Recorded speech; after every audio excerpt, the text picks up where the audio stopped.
اعوذ باللہ من الشیطان الرجیم بسم اللہ الرحمن الرحیم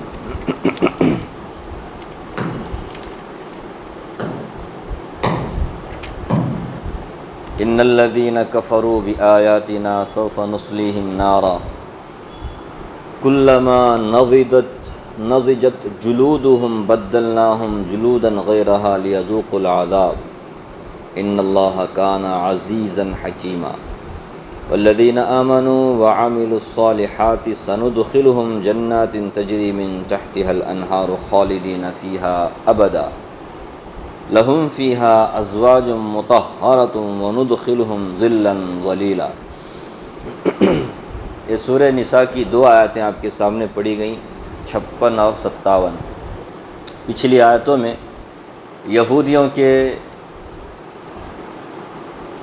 برے عقائد اور ان کی بری خصلتیں اور بری عادتیں بیان کی گئی تھی۔ اس کے بعد یہودیوں کی دو جماعتوں کا اللہ نے ذکر کیا کہ فَمِنْهُمْ مَنْ آمَنَ بِهِ وَمِنْهُمْ مَنْ صَدَّ عَنْهُ۔ سب کے سب یہودی ایسے نہیں تھے، کچھ یہودی ایمان بھی قبول کیے ہیں، جیسا عبداللہ بن سلام جیسے عالم نے، اور اس کے علاوہ بھی عوام میں سے بھی کچھ لوگوں کو ہدایت کی توفیق ملی۔ تو فَمِنْهُمْ مَنْ آمَنَ بِهِ، اکثر ایمان سے محروم ہی رہے۔ نہ صرف یہ کہ انہوں نے ایمان سے محروم رہے، بلکہ انہوں نے دوسروں کو بھی ایمان سے روکنے کی کوشش کی، اور وہ کوشش اب تک بھی جاری ہے، اور حضرت عیسیٰ علیہ السلام آنے تک بھی یہ کوشش ان کی جاری رہے گی۔ یہ جو دو آیتیں پڑھی گئیں، ان دونوں آیتوں میں اللہ تبارک و تعالیٰ نے ایمان اور کفر کا انجام بتا رہے ہیں کہ جن لوگوں نے ایمان قبول کیا ان کا کیا انجام ہونے والا ہے، اور جن لوگوں نے ایمان قبول نہیں کیا، کفر پر قائم رہے، چاہے کفر یہودیت کی شکل میں ہو، نصرانیت کی شکل میں ہو، ہندو مت کی شکل میں ہو، شرک کی شکل میں ہو، کسی بھی شکل میں ہو، فرمایا ان کا کیا انجام ہونے والا ہے۔ ان الذین کفروا بآیاتنا، کہ بلا شبہ جن لوگوں نے کفر کیا ہماری آیتوں کا، سوف نصلیہم نارا، ہم ان قریب انہیں جہنم میں داخل کریں گے۔ تو کفر کا انجام جہنم ہے۔ وہ کفر چاہے کسی بھی شکل میں ہو، کفر کا مطلب انکار کرنا، حضور اکرم صلی اللہ علیہ وسلم کا انکار کرنا، آپ کی لائی ہوئی شریعت کا انکار کرنا، آپ کے لائے ہوئے قرآن کا انکار کرنا، آپ کے لائے ہوئے تعلیمات کا انکار کرنا، یہ سب کفر کی شکل ہے۔ سب کچھ مان لے، اللہ کو، آخرت کو، انبیاء کو، تقدیر کو، ملائکہ کو، سب کو مان لے، لیکن کس کو نہ مانے؟ حضرت محمد صلی اللہ علیہ وسلم کو نہ مانے، یا حضرت محمد صلی اللہ علیہ وسلم کو مانے، حضرت آدم علیہ السلام کو نہ مانے، کسی ایک نبی کا بھی انکار کیا، قرآن کو بھی مانا لیکن تورات کو نہیں مانا۔ سمجھ رہے؟ یہ سب کفر کی شکلیں ہیں۔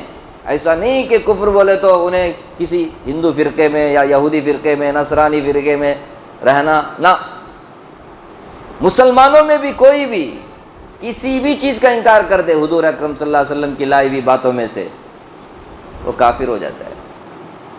سمجھ رہے؟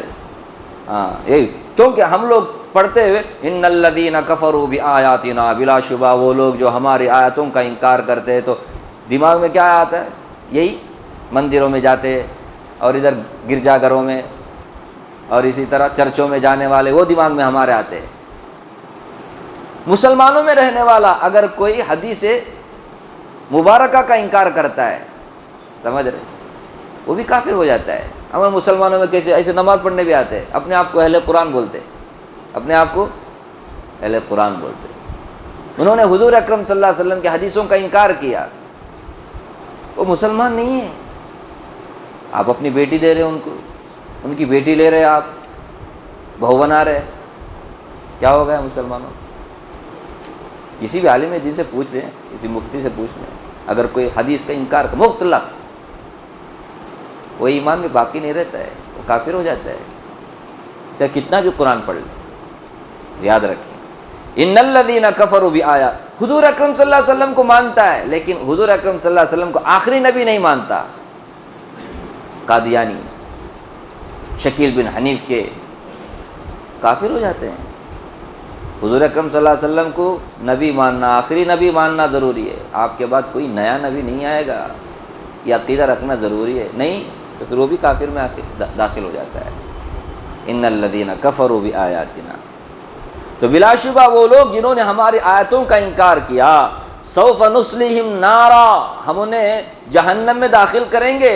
کلما نضجت جلودہم بدلناہم جلودا غیرہا لیذوقوا العذاب. غور کرنا، اللہ نے آگے فرمایا جب بھی ان کی کھالیں چمڑے جسم کے جلیں گے، فرمایا بدلناہم جلودا غیرہا، تو ہم ان کے چمڑوں کو بدل دیں گے، ان کے کھالوں کو تبدیل کر دیں گے. یعنی پہلا جو چمڑا جل گیا اس کی جگہ نیا چمڑا ہم کیا کریں گے؟ پیدا کریں گے. اور یہ سلسلہ چلتا رہے گا. اللہ ہم سب کی حفاظت فرمائے. کتنا برا انجام ہونے والا ہے. اب تو بڑی بڑی ڈینگیں مارتے رہتے، مسلمانوں کو ذلیل کرنے کی کوشش کرتے، اور کوئی موقع ہاتھ سے جانے نہیں دیتے. کیا کیا وہ پلان بناتے ہیں، منصوبے بناتے ہیں مسلمانوں کو ختم کرنے، اسلام کو ختم کرنے. لیکن ایک دن آئے گا کفر کا انجام یہ ہوگا. وہ افسوس بھی کریں گے اس موقع پر، لیکن فائدہ نہیں ہوگا. فرمایا کلما نضجت جلودہم، جب بھی ان کی کھالیں جل جائیں گی. جلود جلد کی جمع، جلود جلد بولتے ہیں چمڑے. جب بھی جلیں گی تو ہم اس کی جگہ ایک نئی کھال، نیا چمڑا پیدا کریں گے. کیوں ایسا ہوتا رہے گا؟ کیوں؟ فرمایا لیذوقوا العذاب، تاکہ یہ عذاب چکھتے رہیں. چکھنا سمجھ، عذاب چکھتے رہیں، اس کی تکلیف محسوس کرتے رہیں. کعب بن احبار یہودیوں کے بڑے عالم گزرے ہیں. یہودیوں کے وہ مسلمان ہوئے، تورات کا بڑا نالج تھا ان کے پاس، سابقہ کتابوں کا بڑا نالج تھا. انہوں نے کہا ہے 1 گھنٹے میں 120 مرتبہ اس کا چمڑا جلے گا بھی، نیا چمڑا آئے گا بھی. 1 گھنٹے میں 120 مرتبہ، تو 1 منٹ میں کتنے مرتبہ؟ 2 مرتبہ. 1 منٹ میں 2 مرتبہ جلے گا، پیدا ہوگا، پھر نیا چمڑے میں پھر تکلیف، پھر وہ جلے گا، پھر ختم، پھر نیا چمڑا. یہ سلسلہ چلتا رہے گا. اسے کوئی لمٹ نہیں، اس کی کوئی حد نہیں، کبھی ختم نہیں. لیذوقوا العذاب، تاکہ یہ مزہ عذاب کا چکھتے رہیں. حضرت عمر رضی اللہ تعالیٰ عنہ نے کعب بن احبار کی اس بات کی تصدیق کی کہ انہوں نے صحیح کہا ہے. سمجھ رہے؟ تو بدلناہم جلودا غیرہا لیذوقوا العذاب. یہ 1400 سال پہلے قرآن کریم نے بتایا کیا؟ کہ عذاب کی تکلیف محسوس ہو، اس لیے اللہ تعالیٰ چمڑا کیا کریں گے؟ نیا پیدا کرتے رہیں گے. ایک چمڑا جل گیا، دوسرا چمڑا. آج جدید میڈیکل سائنس کی تحقیق ہے کہ انسان کو جو تکلیف محسوس ہوتی ہے وہ کس کو محسوس ہوتی ہے؟ چمڑے کو، گوشت کو نہیں. اللہ اکبر. قرآن کریم کسے بتاتا ہے؟ ہدایت اور گمراہی کو بتاتا ہے کہ ہدایت کیا ہے، گمراہی کیا ہے. تحقیقات پیش کرنا قرآن کریم کا موضوع نہیں ہے، لیکن کبھی کبھی کائنات کی کسی حقیقت کا انکشاف کون کر دیتا ہے؟ قرآن کر دیتا ہے، تاکہ ہم جیسے کمزور ایمان والوں کا ایمان تازہ ہو جائے.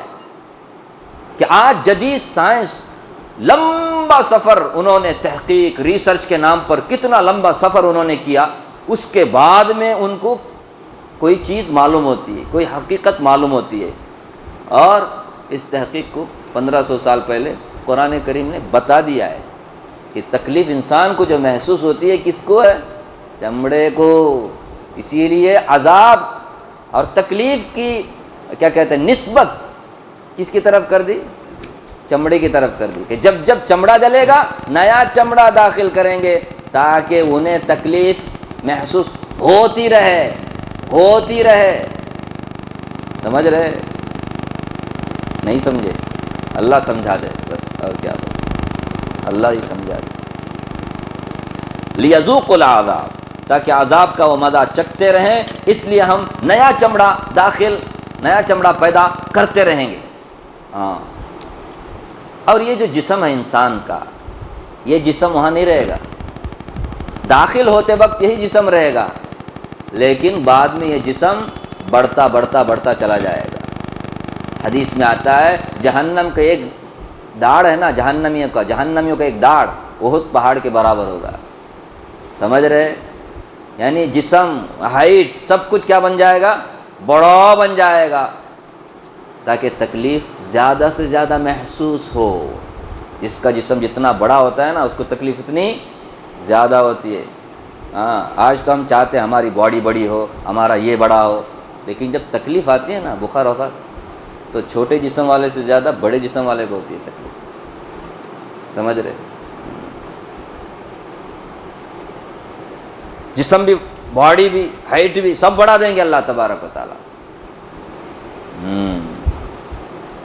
تو کلما نضجت جلودہم بدلناہم جلودا غیرہا لیذوقوا العذاب، جب بھی ان کافروں کے، جہنمیوں کی کھالیں جلیں گی تو ہم ان کھالوں کی جگہ ایک نئی کھال پیدا کریں گے، اس کے کھالوں کو ہم بدل دیں گے. لیذوقوا العذاب، تاکہ وہ عذاب چکھتے رہیں.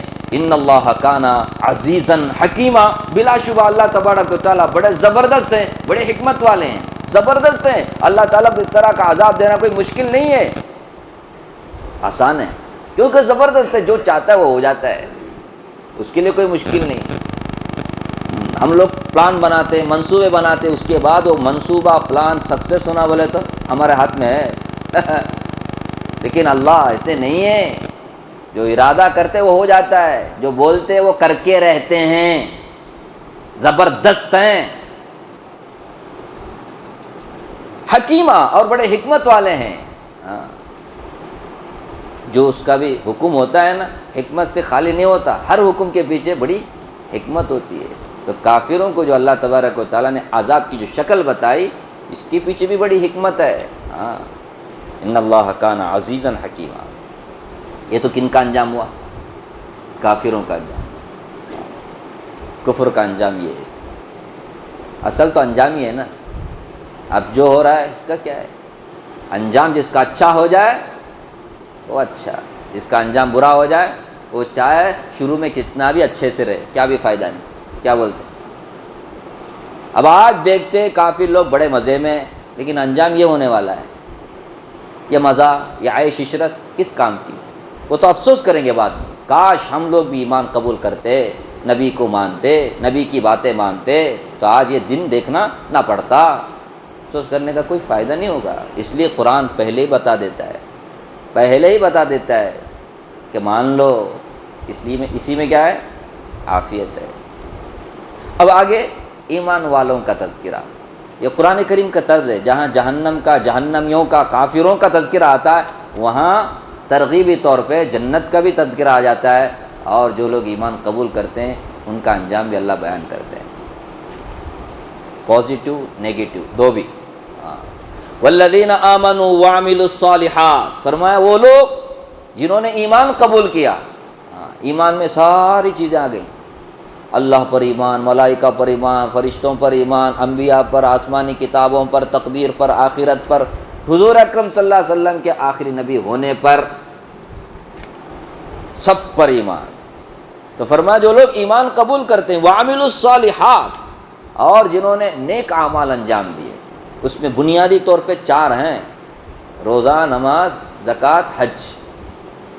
یہ 4 بنیادی اعمال ہیں. باقی جتنے اعمال ہیں وہ اس کے تابع ہیں، چاہے وہ معاشرت کے متعلق ہو، معاملات کے متعلق ہو، اخلاقیات کے متعلق ہو، کسی بھی شعبے سے متعلق ہوں. جتنے بھی نیک اچھے اعمال ہیں وہ سب کس کے ہی تابع ہیں؟ نماز، زکوٰۃ، روزہ، حج کے ہی تابع ہیں. وہ سب اس میں داخل ہیں. عامل الصالحات، نیک اعمال انجام دیے، جن کے کردار، جن کے اخلاق بڑے اچھے ہیں،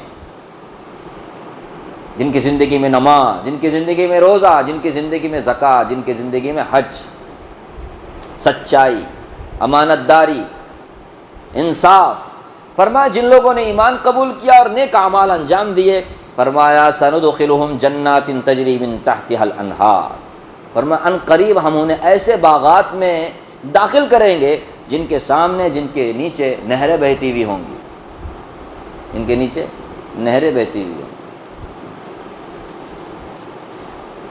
یہ انسان کی طبیعی خواہش بھی ہے، وہ جہاں گھر بنا ہے اس کے آس پاس پانی رہے اور پانی کھیلتا رہے. تو یہ نہریں ہوں گی دیکھنے میں بھی، اور پانی جو ہے نا انسان کی زندگی کے لیے بنیاد ہے، اس کے بغیر تو انسان زندہ ہی نہیں رہ سکتا. یہ نہریں کوئی معمولی نہریں نہیں ہیں دنیا کی طرح، جنت کے نہریں ہیں. فرمایا ایسے باغات میں ہم انہیں داخل کریں گے جن کے سامنے، جن کے نیچے نہریں بہتی ہوئی ہوں گی، جہاں انہیں ہر قسم کی آسائش، سہولتیں، آرام، راحت، جتنے سارے آرام اور راحت کے اسباب ہیں، جتنی ساری نعمتیں، وہ ساری نعمتیں انہیں میسر ہوں گی. فرمایا خالدین فیہا ابدا، یہ ایک دو دن کے لیے نہیں، 60 سال 70 سال کے لیے نہیں، 100 سال 200 سال کے لیے نہیں، 2000 سال کے لیے نہیں. فرمایا اس میں وہ ہمیشہ رہیں گے، اس میں وہ ہمیشہ رہیں گے. دنیا میں چاہے کتنی اچھی سے اچھی نعمت بھی مل جائے، سمجھ رہے، اور ہمیشہ کے لیے بھی رہ جائے. ہمیشہ کا مطلب جب تک وہ مرتا نہیں تب تک. لیکن مرنے کا تو ایک خوف رہتا ہے نا، ڈرنا، ایک نہ ایک دن مرنا ہے نہ رہے بول کر. اچھا مرنا نہیں ہے تو بڈھا ہونا نہ رہا، آج یہ طاقت ہے، بڑھاپے میں رہے گی طاقت نہیں. لیکن جنت میں ایسا کوئی ہمیشہ خوش رہے گا، ہمیشہ نعمتوں میں رہے گا، ہمیشہ زندہ رہے گا، ہمیشہ جوان رہے گا، ہمیشہ صحت مند رہے گا. وہاں نہ ہاسپٹلیں رہیں گے، نہ وہاں ہاسپٹل سب نہیں، کیونکہ بیماری سے نہیں پڑیں گے، ہمیشہ وہاں رہیں گے، ہمیشہ کبھی موت نہیں آئے گی. لیکن اکیلے رہیں گے تو کیسا رہے گا؟ اچھا رہے گا؟ بور ہوتا ہے نا آدمی. کیا شاکل بھائی، اکیلی زندگی کیسی زندگی؟ تنہائی کی زندگی. فرمایا لہم فیہا ازواج مطہرۃ، جنتیوں کے لیے جنت میں ازواج مطہرۃ، پاکیزہ بیویاں بھی ہوں گی، تاکہ انہیں تنہائی کا احساس نہ ہو، تاکہ وہ سکون چین کے ساتھ اپنی جنسی طبعی خواہش پوری کر سکیں. ان کے لیے پاکیزہ بیویاں ہوں گی. فرمایا بیویاں ہوں گی، وہ بھی کیسے؟ مطہرۃ، پاکیزہ، جسمانی لحاظ سے بھی پاکیزہ، کہ ان کو بول و برات، پاخانہ پیشاب اس کی ضرورت ہی نہیں ہوگی. جیسے دنیا میں جتنا بھی آپ لوڈ کرو، اتنا اچھا بھی لوڈ کرو، بعد میں وہ ان لوڈ ہو جاتا ہے. بعد ان لوڈ کی وہاں ضرورت ہی نہیں پڑے گی، خالی لوڈنگ کرتے رہو. پھر یہ ان لوڈ ہونا نا، خوشبودار پسینہ آ جائے گا، ایک ڈکار خوشبودار آ جائے گی، سارا نظام ہضم کام کرنے والا ہو جائے گا. ڈائجسٹ سسٹم ایسا زبردست، وہاں گیسٹک کی سب ضرورت نہیں پڑے گی، ایک دم زبردست. اللہ ہم سب کو نصیب فرمائے. آمین بولو جی. کیا زور سے نہیں چاہیے جنت؟ اسی کے لیے تو ہم لوگ الحمدللہ 5 وقت نماز پڑھتے ہیں نا. نہیں خواہش نہیں ہے جنت، مانگنا بھی چاہیے، خواہش بھی رکھنا چاہیے. تو ازواج مطہرۃ، ایک دم پاکیزہ، سمجھ رہے. حیض نفاس وہ بھی نہیں، حیض منسس آتا ہے عورتوں کو، وہ سب نہیں تکلیف. منسس آئے تو پھر ملنے نہیں، 7-8 دن، کتنی تکلیف. ایسی کوئی تکلیف نہیں جنتیوں کو. جب بھی خواہش کریں گے ان کو ریڈی ہی ملے گی بیویاں، کوئی پرابلم. حیض نفاس کا سکنا. اسی طرح یہ رینٹ بولو، یہ پسینہ بدبودار، کچھ نہیں، ایک دم پاکیزہ جسمانی لحاظ سے بھی، اور پھر روحانی معنوی طور پر بھی ایک دم پاکیزہ. ہاں خوش اخلاق، خوش شکل، اچھے کردار کی وہ مالک ہوگی، دل کی ایک دم صاف ستھری ہوگی. جس طرح جسمانی حساب سے صاف ستھری رہے گی، اسی طرح صاف ستھری اخلاق کے حساب سے بھی صاف ستھری رہے گی. اس کے دل میں کینہ کپٹ کچھ نہیں رہے گا.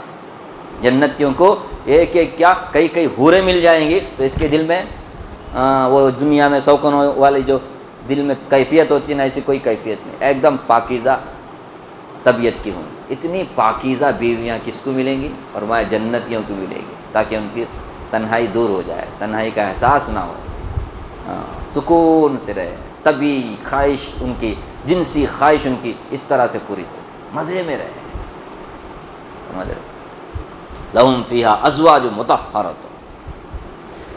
اس کے بعد فرمایا وندخلہم ظلا ظلیلا۔ اور یہ جو میں نے ابھی کہا نا کہ وہ خوبصورتی بھی ہمیشہ کے لیے، وہاں بیوٹی پارلر جا کر کے یہ چمڑے کا ستیہ ناش کرنے کی ضرورت نہیں عورتوں کو، ایک دم بیوٹی رہے گی، ہمیشہ بیوٹی رہے گی، وہاں پارلر کی ضرورت ہی نہیں پڑے گی، ہمیشہ خالدین فیہا، ہمیشہ جوان رہیں گے۔ وندخلہم ظلا ظلیلا، اور آگے فرمایا ہم جنتیوں کو ایک گھنے سایوں میں داخل کریں گے، گھنے سایوں میں، سایہ سمجھتے؟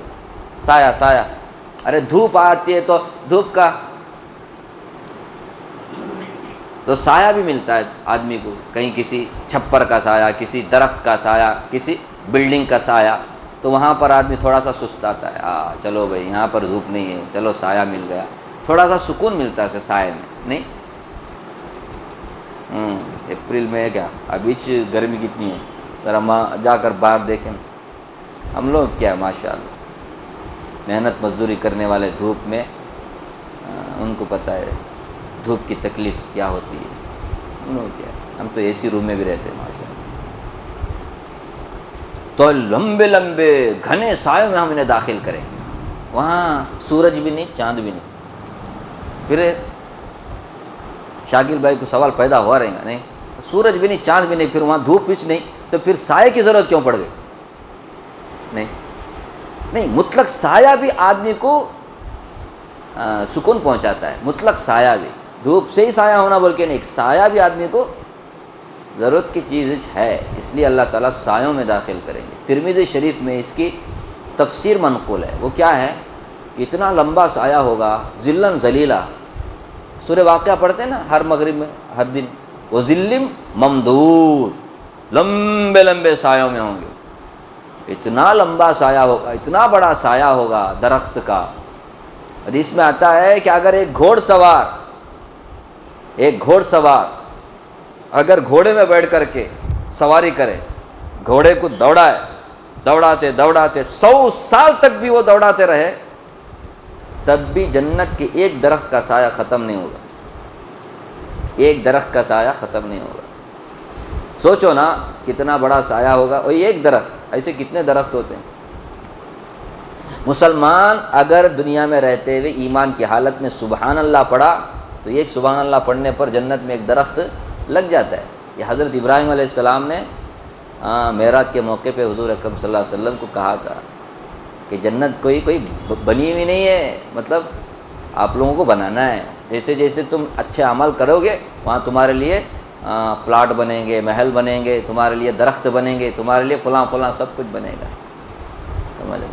تو وظل ممدود، وندخلہم ظلا ظلیلا، ہم انہیں ایک بڑے گھنے سائے میں داخل کریں گے۔ تو اتنا لمبا سایہ، یہ تو کس کا انجام ہوا؟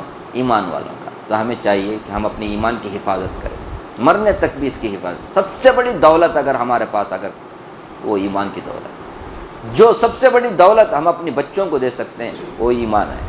ہم اگر دنیا سے جا رہے ہیں تو سب سے بڑی دولت اگر ہم اپنے بچوں کو دے کر جانا چاہتے ہیں تو وہ ایمان ہے، سمجھ رہے؟ اس بارے میں ہمیں فکر کرنا چاہیے، کیونکہ انجام ایمان والوں کا ہی اچھا ہونے والا ہے۔ دنیا میں تو یہ آزمائش کی جگہ ہے، امتحان کی جگہ ہے، یہاں کوئی بھی نعمت یا کوئی بھی حالت ایک ہی جیسی نہیں رہتی، بدلتے رہتی ہے، سمجھ رہے؟ تو ایسے میں کبھی خوشی، کبھی غم، کبھی تکلیف، کبھی راحت، کبھی بیماری، کبھی صحت، یہ دنیا میں ہے، اور اس میں بھی ایمان والوں کو زیادہ ہی آزمایا جائے گا۔ دیکھو کیسے کیسے حالات آ رہے ہیں، نہیں مسجدیں محفوظ نہیں، وقت کی جائیداد محفوظ نہیں، قبرستان محفوظ نہیں، مسلمان کی جان مال محفوظ نہیں۔ ایسے میں ہم لوگوں کو مایوس نہیں ہونے کا، اللہ کی رحمت سے ایک دم امید رکھنے کا، اور ایمان پر ڈٹے رہنے کا، اچھے اخلاق اپنانے، کیونکہ انجام کس کا یہاں اچھا ہونے والا ہے؟ ایمان والا کا اچھا ہونے والا ہے۔ اللہ مجھے بھی آپ کو بھی ایمان والا بنائے، اور ہم سب کے بھی اللہ تعالیٰ ایمان کی حفاظت فرمائے، اور ہم سب کو اللہ تعالیٰ جنت عطا فرمائے، جہنم کے عذاب سے اللہ ہم سب کی حفاظت فرمائے، آمین یا رب العالمین۔